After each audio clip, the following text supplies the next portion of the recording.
নমস্কার, আশা করি আপনারা সবাই ভালো আছেন, সুস্থ আছেন। সোজা ঘরোয়া রান্না উইথ তপতি চ্যানেলে আপনাদের অনেক স্বাগত। আজকে আমি বাঁধাকপির একটা দারুণ সুন্দর রেসিপি বানিয়ে আপনাদেরকে দেখাবো। একবার দেখলেই কিন্তু আপনারা সহজেই তৈরি করতে পারবেন। এখানে একটা পাত্র নিয়েছি।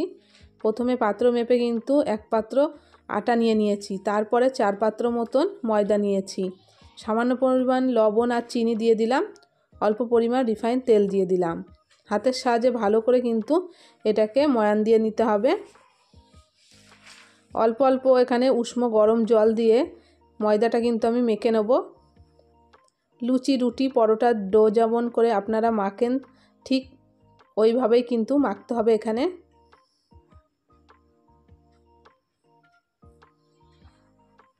একটু হাতে সময় নিয়ে মাখবেন, তাহলে কিন্তু এটা খেতে খুব ভালো লাগবে। মাখা হয়ে গেছে, 10 মিনিট রেস্টে আমি রেখে দেবো। কড়াই বসিয়ে দিয়েছি। কড়াইয়ে অল্প পরিমাণ সর্ষের তেল দিয়ে দিলাম। 5 ফোড়ন দিয়ে দিলাম 1 চামচ মতন। একটু নাড়াচাড়া করে এখানে কেটে রাখা পেঁয়াজ কুচিটা দিয়ে দেবো। পেঁয়াজ কুচিটা দিয়ে ভালো করে নাড়াচাড়া করে নেব। হালকা হালকা করে ভেজে নেব পেঁয়াজটা। কেটে রাখা বাঁধাকপিটা দিয়ে দেবো। বাঁধাকপিটা কিন্তু আপনারা এর থেকেও মিহিভাবে কাটবেন। পরিমাণ মতো লবণ দিয়ে দিলাম। লবণটা দিয়ে ভালো করে নাড়াচাড়া করে নেব। লবণটা দিলে কিন্তু বাঁধাকপিটা নরম হয়ে আসে। আদা বাটা দিয়ে দিলাম 1/2 চামচ মতন। জিরের গুঁড়ো দিয়ে দিলাম, আর ঝালের জন্য দিলাম লঙ্কা গুঁড়ো 1/2 চামচ মতন দিয়ে দিলাম। এখানে ধনের গুঁড়ো, আর স্বাদের জন্য একটু দিলাম চিনি। হলুদ গুঁড়োটা দিয়ে দিলাম। ভালো করে নাড়াচাড়া করে নেব মশলাগুলো কিন্তু বাঁধাকপির সাথে সুন্দরভাবে কষিয়ে নিতে হবে।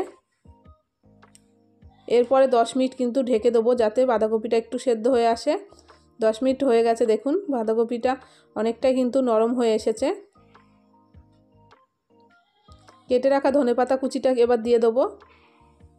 ধনেপাতা কুচি দিয়ে ভালো করে কিন্তু নাড়াচাড়া করে নিতে হবে। টমেটো সস দিয়ে দিলাম 1 চামচ মতন। ভালো করে নাড়াচাড়া করে শুকনো শুকনো করে কিন্তু এখানে নামাতে হবে। দেখুন তৈরি হয়ে গেছে। নামিয়ে নেব একটা পাত্রে।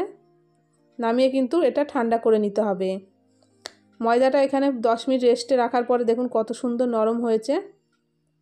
হাতের সাহায্যে একটু লম্বা লম্বা করে রুটির মতন করে একটু বেশি করে কিন্তু কেটে নেব।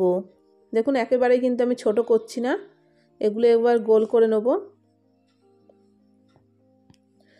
গোল করে নিয়েছি। আর এদিকেও কিন্তু বাঁধাকপির পুরটাও ঠান্ডা হয়ে গেছে। মাঝ বরাবর চাপ দিয়ে বাটির মতন করে মাঝখানে কিন্তু বাঁধাকপির পুরটা দিয়ে দেবো।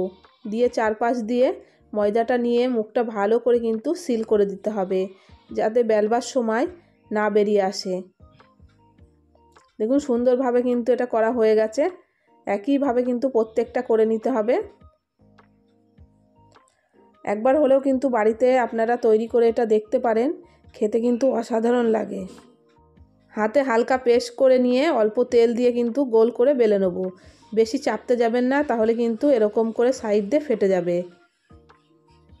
আবারও একটা আমি এখানে বেলে নিলাম। গ্যাসের ওভেনে কিন্তু ফ্রাই প্যানটা বসিয়ে দিয়েছি। ফ্রাই প্যান গরম হয়ে আসলে এক এক করে পরোটাগুলো দিয়ে দেবো। এখানে কিন্তু আমি বাঁধাকপি পরোটাটা তৈরি করেছি।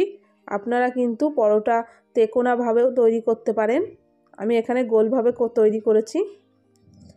দুপিঠ ভালো করে উল্টে পাল্টে কিন্তু ভেজে নিতে হবে। সাইড দিয়ে আমি একটা দিয়ে দিলাম।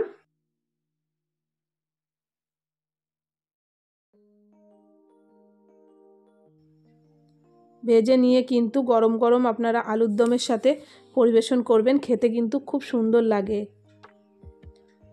একবার হলেও কিন্তু এইভাবে বাড়িতে তৈরি করে দেখতে পারেন, আশা করি আপনাদের খুব ভালো লাগবে। এখানে পরোটাটা ভাজা হয়ে গেছে, তুলে নেব। আর আমার চ্যানেলের রেসিপি যদি আপনাদের পছন্দ হয়ে থাকে লাইক করবেন, নতুন বন্ধু হয়ে থাকলে চ্যানেলটিকে সাবস্ক্রাইব করে আমার পাশে থাকবেন। দেখুন এখানে আমি পরোটাগুলো নামিয়ে নিলাম, কত সুন্দর হয়েছে। আর খেতেও কিন্তু বেশ অসাধারণ হয়েছিল। একটা আমি আপনাদেরকে ছিঁড়ে দেখাচ্ছি কতটা সুন্দর হয়েছে। ভেতরে পুরটা কিন্তু চারিদিকে ছড়িয়েছে। তাহলে ভালো থাকবেন, সুস্থ থাকবেন। দেখা হবে নেক্সট রেসিপিতে, ততক্ষণে সাবধানে থাকবেন।